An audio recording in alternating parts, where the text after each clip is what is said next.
You also knew tonight a closer look into the recent wave of car thefts and smash and grab burglaries. Police say many of the crimes were committed by minors. 13 Wham's Jackie Napier spoke to a community leader about how the city is working to address the issue of juvenile delinquency. Jackie, good evening. That's right, Matt. Good evening. A recent surge of car thefts and burglaries has many concerned about their safety and the safety of their property. I also asked why alleged offenders are getting released soon after being arrested. Rochester police say approximately 65 juveniles had been charged with stolen vehicle-related offenses in Monroe County. Police say these cars are often used in smash-and-grab burglaries, leaving owners with damaged cars and forcing businesses to shoulder the cost. As a result of those, one juvenile suspect has been charged with 8 different incidents countywide, including 5 in the city of Rochester. Victor Saunders, an advisor on violence prevention programs for the mayor's office, says his department has spoken to numerous defendants arrested for the car thefts and family court judges who handled the cases involving minors, some as young as 12.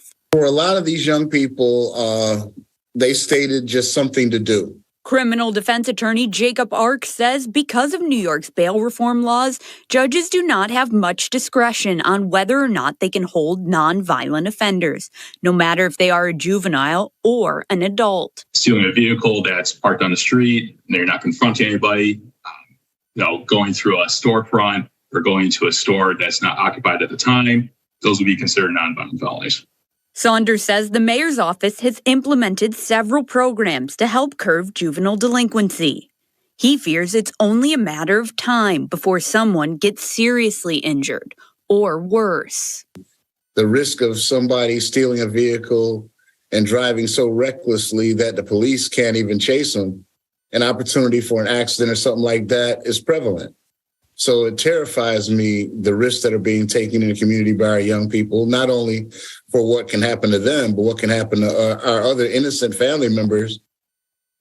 I reached out to the Monroe County Juvenile Prosecution Division for comment and statistics about the number of juvenile offenders currently in custody for car theft. I did not yet hear back.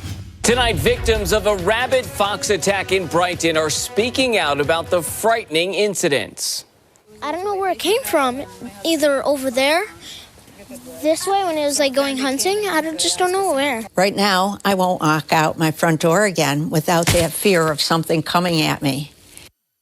A fox that bit 6 people in a Brighton neighborhood has tested positive for rabies. Good evening, I'm Matt Malloy.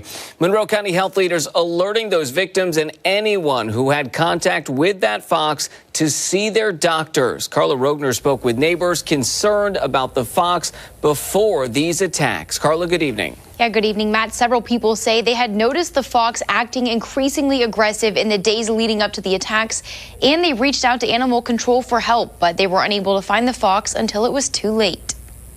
This is as far as I've gone since Friday by myself out in front of my house, and I'm not going any further. Shirley Jacobson says she's scared to leave her porch. She was heading to her mail Friday afternoon when she was bitten by a rabid fox. The animal captured in this photo by a concerned neighbor just days before. I got about 3/4 of the way down the driveway, and I felt this horrible pain in my left leg. I thought somebody was sawing it off, and I hadn't realized what was happening. I saw nothing coming at me. She fell and sprained her wrist trying to shake off the fox before someone came to her rescue. It grabbed hold on each side. There are big bites, and then there are more as he either let go and grabbed again and again. There are puncture marks all around my ankle, all the way around. The fox ran away and bit several others before ending up in 8-year-old Arbery's backyard. I was playing out here, and then I feel something so sharp on my leg, and it's a fox. His dad was able to tear the animal away from him, but it left marks and bruises on his leg. These were the front teeth, and then I have the big ones back here. That's from one, and then I have 2 back here. Arbery says he had been scared of the fox for a while. His mom even called animal control the morning of the attack. There was their nest. I've seen that fox quite a couple times, like in the winter and fall. I just knew, this day would come. I hoped it would be me, because I'm pretty brave. My siblings, I don't know so much about, because all the shots you have to take. His siblings agree he is pretty brave. Arbery, his dad, and Shirley Jacobson are now halfway through their rabies treatments and recovering. It would be nice. Police have placed some traps to try and catch the fox's babies. We have reached out to Animal Control to ask them about some of the neighbors' concerns that the fox could have spread the rabies to other animals in the area. We are waiting to hear back. A very busy Tuesday. Good afternoon. I'm Matt Malloy. We begin with those new details just announced in a wild and dangerous chain of events through Gates and Rochester involving police and a stolen Kia. A patrol car was struck at one point, and one of the suspects is just 14 years old. He and a second suspect were arrested. A third is still at large tonight. 13 Wham Cheyenne Walker joining us live from Gates Police Headquarters, where police just held a briefing. Cheyenne, good evening.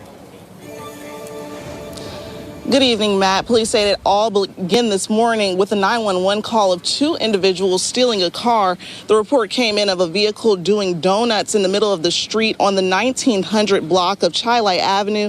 The vehicle was then pursued by police after it pulled into a nearby driveway. Officers attempted to block the vehicle. However, they say the 14-year-old driver backed up, hitting one of the patrol cars on Shiloh Avenue before heading towards the city. Officers pursued the stolen vehicle to the other side of the city until it flipped over at Norton and Hollenbach streets. The three suspects fled on foot. Two of them were cuffed. We're going to continue to hold these juveniles. We're going to continue to hold the adults responsible. In some of these cases where we can tie back to lack of guardianship from the parents, we will arrest the parents, we will arrest the guardians for not providing that proper supervision. Again, officers arrested a 14-year-old who was suspected to be the driver and also a 22-year-old. The third suspect is still at large. Anyone with information is encouraged to call the Gates Police.